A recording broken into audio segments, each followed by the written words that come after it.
আজ আমি চলে এসেছি আরেকটা নতুন রেসিপি নিয়ে। আপনারা নিশ্চয়ই এতক্ষণ বুঝে গেছেন যে আমি কী বানাতে চলেছি। তো আজকে আমি বানাবো বেগুন আলু দিয়ে ইলিশ মাছ, পাতলা করে ঝোল করব। ইলিশ মাছের অনেক রেসিপি আমরা খেয়ে থাকি, তো আমি ভাবলাম আজকে এটাই করি।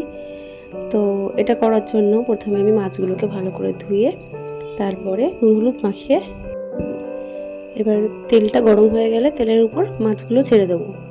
তো আমি মাছগুলো বেশি ভাজবো না, কারণ ইলিশ মাছ বেশি ভাজলে ভাজাটা বেশি ভালো লাগে, সেটা শুধুমাত্র যদি ভাজা খাই।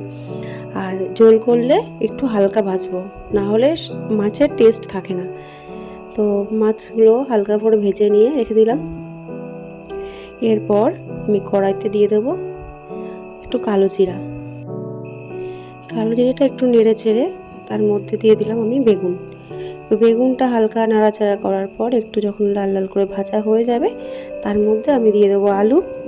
তো আমি এখানে একটু এক্সট্রা আমার সবজি ছিল, তা ভাবলাম শিম আর বরবটি ডাঁটা মতন ছিল, তো সেগুলো আমি দিয়েছি। আপনারা এগুলোও স্কিপ করতে পারেন। তো এবার এর মধ্যে আমি দেবো জিরে আর কাঁচা লঙ্কা বাটা। আপনারা যদি শিলে বাটতে পারেন তাহলে খুবই ভালো হয়, কারণ শিলে বাটা মশলা খুবই টেস্টি হয় রান্না করার পর। তো আমি এটা মিক্সচারে বেটে নিয়েছি। এখন হয়তো বেশিরভাগই আমরা অনেকেই মিক্সচারেই মশলা করি। তো এবার মশলাটা খানিকক্ষণ কষিয়ে নেওয়ার পর তাতে আমি জল ঢেলে দিলাম। জল ঢেলে দেওয়ার পর মাছগুলো ছেড়ে দিলাম। এবার এটাকে খানিকক্ষণ ঢাকনা চাপা দিয়ে আমি ভালো করে ফুটিয়ে নেব। আমার একটু লবণও কম হয়ে গিয়েছিলো, তাই লবণটা দিয়ে দিয়েছিলাম।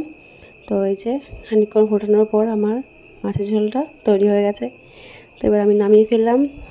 তো দেখা হচ্ছে পরে একটি ভিডিওতে। ততক্ষণের জন্য সবাই ভালো থাকবেন, সুস্থ থাকবেন। আর ভালো লাগলে একটা লাইক কমেন্ট শেয়ার করে দেবেন।